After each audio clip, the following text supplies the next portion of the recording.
Welcome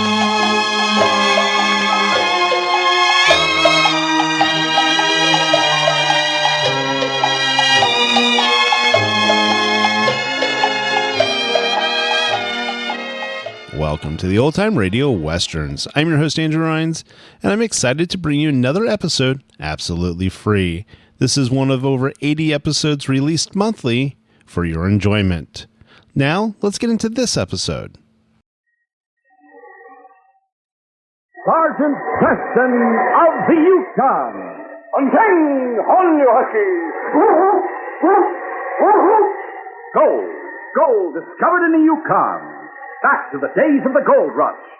And the adventures of Sergeant Preston and his wonder dog, Yukon King, as they meet the challenge of the Yukon in their relentless pursuit of lawbreakers.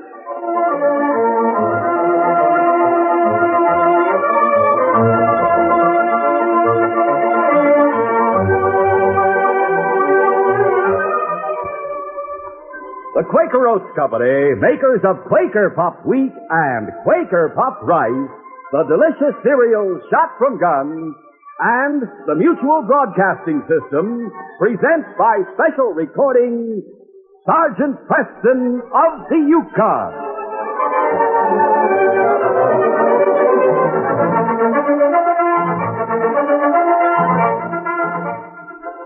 Our adventure will begin in just a moment. Here is a story that will go down in history as one of the biggest developments of our time. It's the story of people in underdeveloped countries the world over, opening their minds to progress and ready to help themselves come out of the dark ages. It's happening in the Orient, in Africa, in the Middle East, in South America. Its roots are in local villages. People now realize that if one man can build a mud hut as a home, 4 men can build a bigger mud hut for a school. 6 men can build a well for pure water. These are the people, these are the villages which CARE asks you to help through its new Freedom Village program. Your contribution will help them to build new lives. If you believe in people helping themselves to a better future, send your contribution in any amount to Freedom Village, CARE, New York 16, or any local CARE office. This message is brought to you as a public service.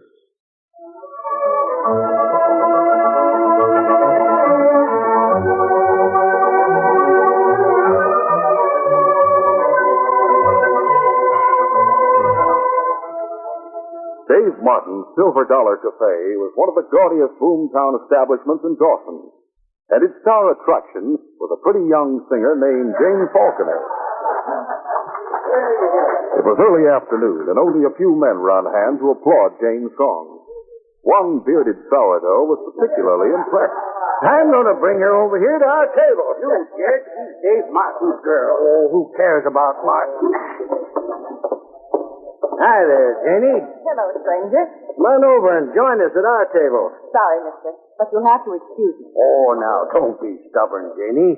I may not look like it in these whiskers, but I'm real good company. The answer is no. Let go of my arm. Now, looky here. Are you coming peaceful like, or am I going to have Lady said no. What's that? Let her go, mister. Why, you cheap tinhorn. I'll teach you to interfere. You asked for this. Here, are you all right? You knocked him out. Come on, Miss Jane. His partner will attend to him. Please join me at my table. Meanwhile, Dave Martin, the owner of the cafe, was seated at a table in the back room. With him were 2 cold-eyed, hard-jawed men. There was an empty chair at the table, and a general atmosphere of impatience and irritation. Finally, one of the men said, Hey, Martin, how long do we wait for Packer to show up? I'll tell you boys my plans. You pass the word to Packer later. Yeah, what are your plans, Martin? When I was in the express office this morning, I found out that the express company is getting half a dozen shipments of gold from the creek this afternoon. They're all bound for Skagway and outside. But they don't leave here till tomorrow, which means there'll be an express office safe overnight. We grab the gold? Yes. We'll show up at the express office tonight just before closing time. We'll make the clerk open the safe, then we'll tie him and gag him. When we leave, we'll lock the door from the outside, so it'll be morning before anyone finds out what happened. That sounds good. Howdy, boys. Maggie, you're late, huh? Sorry, Martin. I was delayed. Wait till you hear who's sitting in the cafe. Who? Solitaire Jackson. What? Are you sure? Yeah, he's sitting out there as big as life with that big flashy diamond ring on his finger. What's more, James Falconer is at his table. Suppose he's looking for trouble, boss? I don't know. You boys stay here and tell Packard my plan for robbing the express office. I'll go and try to find out what Jackson is up to. What's he doing? I'll tell you. Solitaire Jackson's face remained completely impassive and expressionless as he looked up and saw Dave Martin approaching his table. Well. My old pal, Solitaire Jackson. Hello, Martin. You two know each other? We're old pals. Sit down, Dave. Thanks. When did you get out of prison? 2 months ago. Let's see, how long was your term? 5 years, wasn't it? You have a good memory. You know, James, Solitaire used to be one of the meanest, toughest gunmen west of the Rockies. Really? Hey, Solitaire, you haven't told me why you came to the Yukon. As I told Miss Falconer, I came here to settle an account. Payment is slightly overdue. 5 years overdue, to be exact. That's so. I see you still wear that diamond solitaire on your finger. Have you ever seen me without it? No, that's a fact. Sweetheart, how did you like to have a ring like that? I wouldn't. And please don't call me sweetheart. Well, I'll leave you two to continue your chat. Order what you want, Solitaire. It's on the house. Thanks, I'd rather pay. Suit yourself. And, Jan, don't sit here chatting with Mr. Jackson too long. You're paid to entertain all the customers. As Dave Martin returned to the back room, there was an evil glint in his eye, and his lips were twisted into an unpleasant grin. Well, what'd you find out, Martin? Jackson's here to make trouble, all right? Coming for you? Sure is. But I have a plan to take care of Jackson and at the same time help us get away with that express office robbery. Let's hear your plan, Martin. No, not now. I'll tell you later. First, I'm going to Mountie headquarters and talk to Sergeant Preston.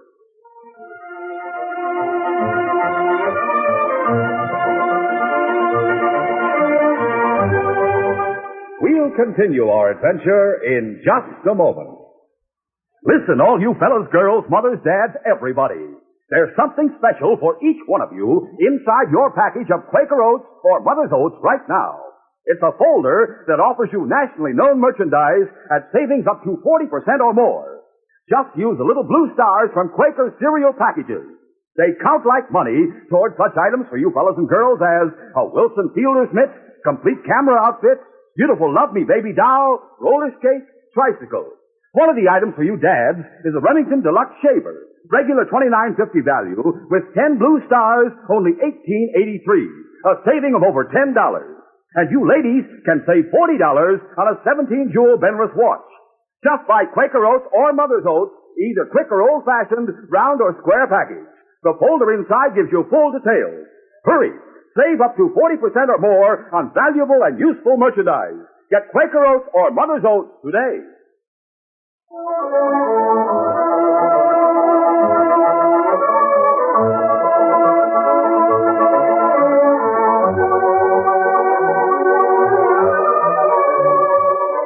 Now to continue. In Mounted Police Headquarters, Sergeant Preston was seated at a desk. The great dog Yukon King lay on the floor beside his chair as Dave Martin entered the room. Howdy, Sergeant. Hello, Martin. What's on your mind? I dropped in to give you a little family tip. Oh? You ever hear of a gent called Solitaire Jackson? No. Can't say that I have. Well, he's a bad man from the state. He earned quite a reputation as a gunslinger and went to jail for armed robbery. What about him? 2 months ago, he got out of prison. And now he's here in Dawson.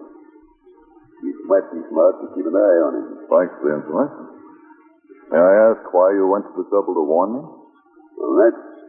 I'll lay my cards on the table. I was in the States 5 years ago. I testified at Jackson's trial and jumped in the jail. Now that he's here in Dawson, I wouldn't be surprised at what he might try to get even with me. Here's a newspaper clipping that tells about the trial. I see. Now, mind you, I still think you have reason to be on the lookout. From your own point of view, I mean. Well, I look at it this way. If he should pull any jobs in the territory, then it would be a good thing for both of us if he's caught. The bodies will be apprehending a dangerous criminal, and I'll not have to worry about getting shot in the back some dark night. I'll check on him. You know where he's staying? No, but if you want to look him up right away, you'll find him at my place, the Silver Dollar Cafe. But just keep me out of it, huh? All right. If you don't mind, I'll borrow this clipping and get my parka and go with him. King accompanied the sergeant and Dave Martin to the cafe. Martin paused at the door. You'd better go alone, Sergeant. I'll go around the back way so Jackson won't know I brought you here. What does he look like? He's a good-looking, dark-haired man sitting at a table in the corner. You can tell him by the ring he's wearing. A big diamond solitaire. Thanks. Come along, King.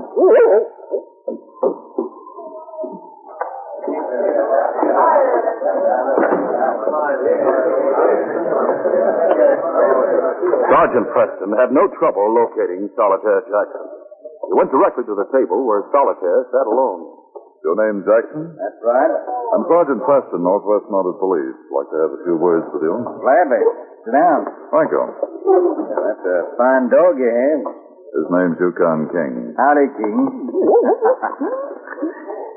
Well, what would you like to talk about, Sergeant? What's your business in this territory, Jackson? I like to travel. Did you come here to get even with Dave Martin? What do you know about Dave Martin and me? In our files, we have newspaper clippings from the States. I have one right here that tells about your trial and the evidence given by Dave Martin. Oh. Care to look at it? I've seen it. According to that clipping, Sergeant Preston, I'm a bad hombre. But I was framed for that robbery. According to the article, you were a professional bad man, a gunslinger. If you care to deny it, I'm willing to listen. All right, Sergeant Preston, I'll come clean with you. It's true I used to be wild, and I've always been handy with a gun. When I went to jail the first time for disturbing the peace, I did some serious thinking. Decided to go straight? That's right. And I did go straight. I worked as a mine guard and a railway detective. That's how I ran into Dave Martin. He led a gang of hold-up men. I got on his trail and started making things hot for him. He knew I'd catch him sooner or later, so to get me out of the way, he framed me for bank robbery. I was innocent, but I went to jail for 5 years. I see. And now you've followed Martin to the Yukon to get revenge. I didn't say so. All right, Jackson. But remember, you're on Canadian soil now, and we do not tolerate six-gun justice. If you shoot Martin, I promise you'll hang for murder. Thanks for the advice. Where are you staying in town? At the Victoria Hotel? All right. Report to the mounted police if you decide to leave town or change your address. Sure, I'll be glad to. So long, Sergeant. Bye. Come on, King. When Solitaire Jackson left the cafe, he was followed by one of Martin's men named Slade. Slade returned in half an hour and went directly to the rear room where Dave Martin waited with Packer and Red. Martin had been writing something on a piece of paper. Boss, I followed Solitaire. Yep. Where's he staying? The Victoria Hotel. Good work, Slade. Well, boys, how do you like my fancy penmanship? Does this note look like a woman might have written it? Sure does, boss. Read it straight. Yes. Dear Mr. Jackson, you are in terrible danger. Dave Martin is planning to get you. If you will meet me right away in front of the Fur Company warehouse near the steamboat landing, I'll tell you what I know. Signed, Jane Partner. Martin, you're a slick one. Slade, give this to one of the waiters. Tell him to take it to the desk clerk at the Victoria Hotel. Right. Packy, you go to the warehouse and wait for Jackson. Right.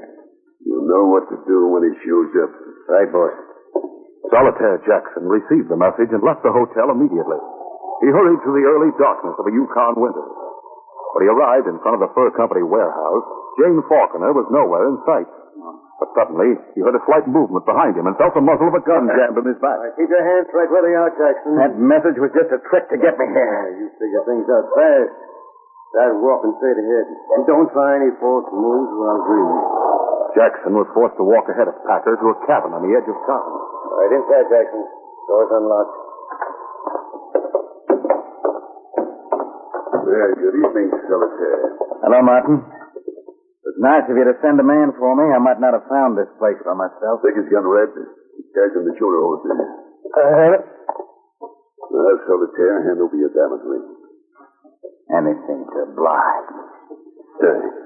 They'll try it on. The perfect fit. Man, that's a real sparkler. You know why I'm borrowing your ring, Solitaire? I'll tell you. Tonight, 4 men with bandanas over their faces are going to rob the express office. The leader will be wearing a big, flashy diamond ring. And the other 3 will call him Solitaire. Need I say more? Martin, when it comes to framing people, you're a genius. And I speak from experience.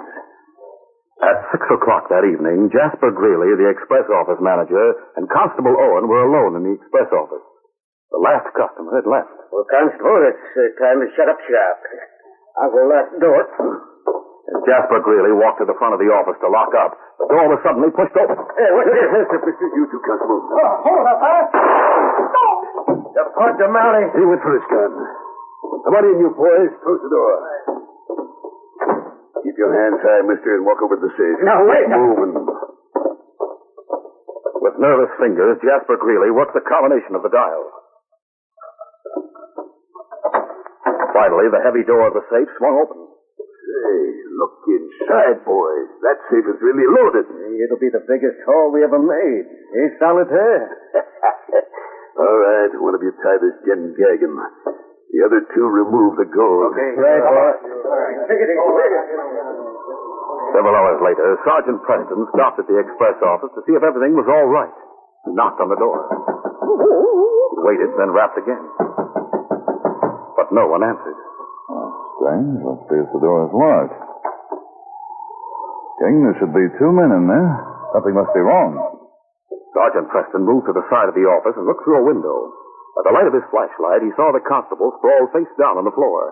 At a short distance away, Jasper Greeley lay with his hands tied behind his back and a gag in his mouth. King, we have to get in now. Easier to smash this window than to break down the door. Mouty smashed the glass with the barrel of his gun, then knocked out the jagged edges. Wait here, King. In another moment, Preston was through the window. After lighting the lamp, he examined the constable and found that the man was alive and not critically wounded. Then he drew a knife and freed the manager. There you are. Thanks, Sergeant. I was praying you'd show up. What happened? 4 men came around just as I was locking up. They shot the constable and got away with the gold. They locked the door on the outside. Did you recognize any of them? No, they were wearing bandanas over their faces. But the leader had a big, flashy diamond ring on his finger. One of the others called him Solitaire. Solitaire? That's right. How about the constable? The bullet grazed his head and knocked him out, but he'll be all right. Have you another key to the door? Yep. Get it while I give the constable first aid. As soon as he's conscious, I'll take him to headquarters, and then we'll look for the men who stole the gold. When Sergeant Preston returned to headquarters, he was surprised to find Jane Faulkner waiting for him. After turning the wounded constable over to the care of the police surgeon, he returned to his office. Sergeant Preston, I want to talk. Can you wait until tomorrow, Miss Faulkner? I'm very busy. I'll not take long. It's about Solitaire Jackson. Huh? What about him? You were talking to him this afternoon. Yes? You probably know there's bad blood between him and Dave Martin. What about it, Miss Faulkner? Well, a little while ago at the cafe, I went into Dave's office. Dave was sitting at his desk, and he had a big diamond solitaire on his face, and I thought you should know. I'm glad you told me this. It may help solve a robbery. A robbery? The express office was robbed this evening. The constable was shot. The leader of the hold-up men was wearing a solitaire diamond ring. Well, you mean that maybe I'm Dave... going to the hotel and check on Solitaire Jackson. May I come with you? Yes, you may. Come along, King. At the hotel, the desk clerk told about the message that had been delivered by a waiter from the cafe, and how Solitaire Jackson had left the hotel immediately afterward. The sergeant borrowed a pass key, and with Jane went to Jackson's room on the off chance that he might have left the message behind. He found it lying on the table. This was signed by you, Miss Faulkner. I sent no message to Mr. Jackson. It may have been sent to lure Jackson into a trap. What are you going to do? I'm going to put King on Jackson's scent. Meanwhile, you'd better go back to the cafe and try to act as if nothing had happened. At that same moment, the cook called Packer was reporting to Dave Martin in the back room of the cafe. Boss, I followed Jane. She went straight to Mountie headquarters. She did, huh? Then I was right. She did spot that diamond on my finger. You think she figured we did something to Jackson? That's exactly what I think. When she returns, I'll call her into this room. We'll take her to the cabin where we're holding Jackson. Yeah. We'll take her out the back door. There's only one thing. Well, She's already told about seeing the ring on your finger. The damage will be done. I'll say she lies to make trouble for me. And she won't be here to deny it.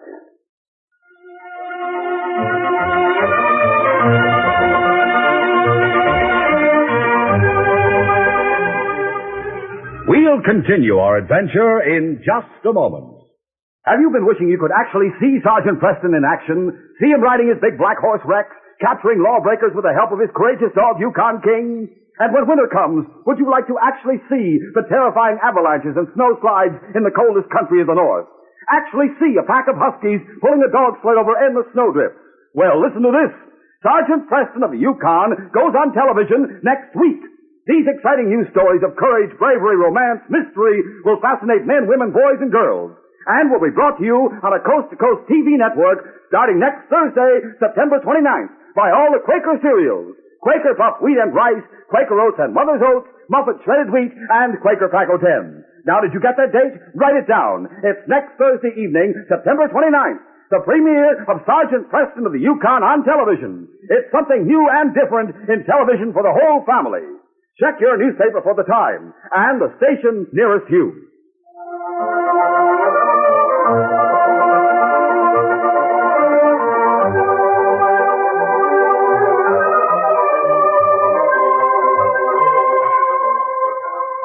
Now to continue. When Sergeant Preston left the hotel, King followed Jackson's scent down to the waterfront, where he had been taken prisoner.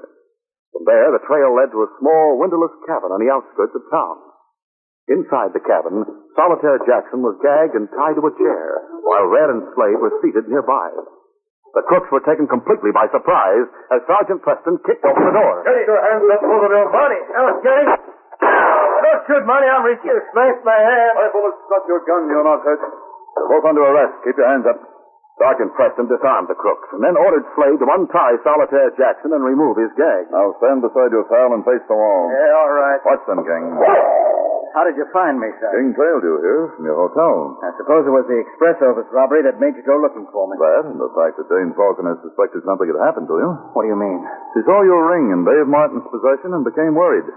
Came to headquarters and told me about it. Worried? About me? She thought Dave might have killed you. I see. Now, look, Sergeant, about that robbery. Martin pulled that job wearing my ring. I thought as much. There's the gold right over there against the wall. With your testimony, we should have no trouble convicting Martin and these two of the robbery. Handcuff those two crooks, Jackson. That's too fast, Mr. Martin. Hey, what? Hey, turn slow. You're coming. Drop your gun. Boss, you showed up right at the right time. I heard Preston and Solitaire talking through the open door. All right, Peggy, bring in the girl. Get moving, sister. Jane, Thank heavens you're alive. if she hadn't fretted about you, Jackson, she wouldn't be in trouble. What are we going to do with him, Dave? There's only one thing we can do. Get rid of all three of them. Martin, you're not going to get rid of anybody. What makes you think that, Preston? Because you've forgotten something. Take him, King! The great dog caught Dave Martin by surprise, knocking him to the floor. Packer turned in dismay at the sudden development. Before he could turn back, Preston sprang at him. As the two remaining crooks jumped forward to help their friends, Solitaire waded into them. You skunk! Preston shot a fist with pile driver force to Packer's chin. Packer staggered, his eyes blazed, and he slumped to the floor unconscious. Preston glanced quickly at Dave Martin. When he saw that King was holding the outlaw leader to the floor, he turned to help Solitaire, who was trying to battle both Slade and Red. I'll take one of them, Jackson. Monty grabbed Red and threw him to the floor. Red was used to rough and tumble fighting with no holds barred. Rolling over quickly, he sprang up at Preston with a murderous look in his eye and snatched the knife from his boot. I'll tell you, Preston. Preston dodged the sweeping knife. He stopped and closed him with a sledgehammer blow that started from his knee. Sergeant's fist caught Red squarely on the jaw and sent him sprawling to the floor unconscious. Meanwhile, Solitaire knocked down Slade. All right, I'm listening. Don't hit me again. All right, King, that'll do, boy. On your feet, Martin. It looks like things are under control, Sergeant. With your help, Solitaire, and King. King was the first to get his man. I just wish I could have slugged Martin. Don't worry about that. Your testimony will help put Martin right where he put you, behind bars, and he'll stay there for a long time. We'll tie these four and take them in. Before you go, Martin, hand over my diamond ring. All right, take it. I hope it brings you rotten luck for the rest of your life. It's going to bring me the best luck I ever had. That is, if... Well, look, Jane, I know you told Martin this afternoon that you don't like this kind of a ring. I suppose you think it's too flashy. Oh, no. What I meant was that I wouldn't like to have Dave give me such a ring. That kind or any other kind. What if someone else were to give you such a ring? Well, I couldn't accept a gift like that from anyone unless I intended to marry him. Jane, do you suppose that after we become better acquainted, you'd wear this ring for me? If you gave away that ring, you'd lose your name. You'd no longer be called Solitaire. I could do without that name. And as for my last name, well, I'd sure like to share it with you. I'd like to see you often. Real often. That's the best way I know to become better acquainted. I'll take care of that. Well, King, now that that's settled, this case is closed.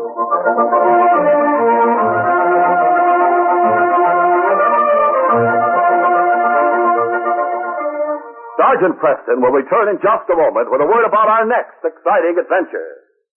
Young America keeps its musical knowledge up to date by listening to Phonorama Time, starring Johnny Desmond. Every Saturday, Johnny presents a roundup of the platters that are making musical history from coast to coast. In addition, he brings such outstanding big-name guests as Teresa Brewer, the Fontaine Sisters, and Bill Haley's Comet. Guest disc jockeys from every section of the country appear regularly to report to listeners on the top tunes in each of their hometown areas. And interesting teenagers appear on Phonorama Time to bring their viewpoints on what young America is thinking about and talking about in music and other fields as well. Everyone loves Johnny Desmond, and everyone loves his Phonorama Time show.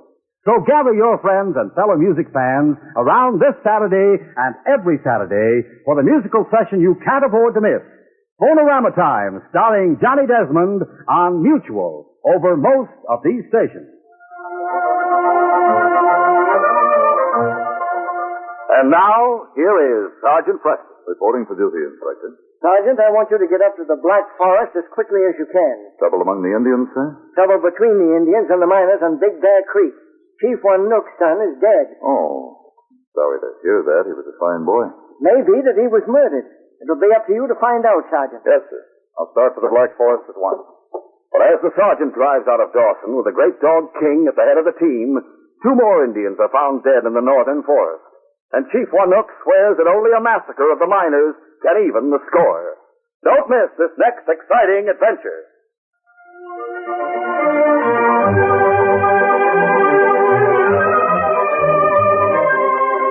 These Sergeant Preston of the Yukon Adventures are brought to you every Monday through Friday at this time by the Quaker Oats Company, makers of Quaker Puff Wheat and Quaker Puff Rice, the delicious cereals shot from guns.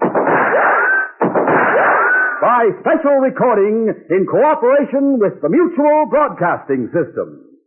They are a copyrighted feature of Sergeant Preston of the Yukon Incorporated.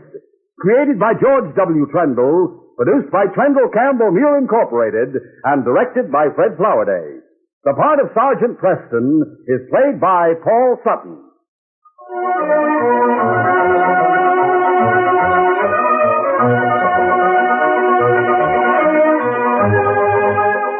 This is J. Michael wishing you goodbye, good luck, and good health from Quaker Puff Wheat and Quaker Puff Rice.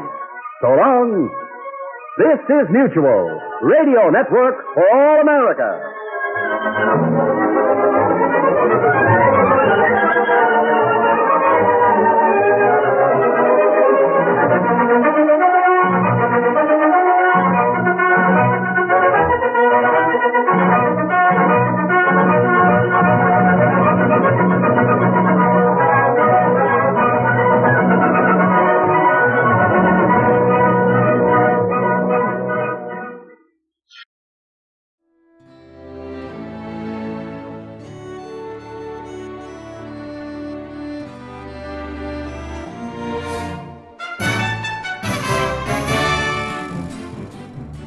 This has been a presentation of OTRWesterns.com, and we hope you enjoyed. Please take some time to like and rate this episode within your favorite podcast application. Follow us on Facebook by going to OTRWesterns.com/Facebook, and subscribe to our YouTube channel by going to OTRWesterns.com/YouTube. Become one of our ranch hands and unlock some exclusive content. We want to thank the following ranch hand, Steve, who joined us recently. You too can join by going to otrwesterns.com/donate. Send us an email, podcast@otrwesterns.com, and you can call and leave us a voicemail, 707-986-8739. This episode is copyright under the attribution, non-commercial, share-alike copyright. For more information, go to otrwesterns.com/copyright. Have a great day, and thanks for listening.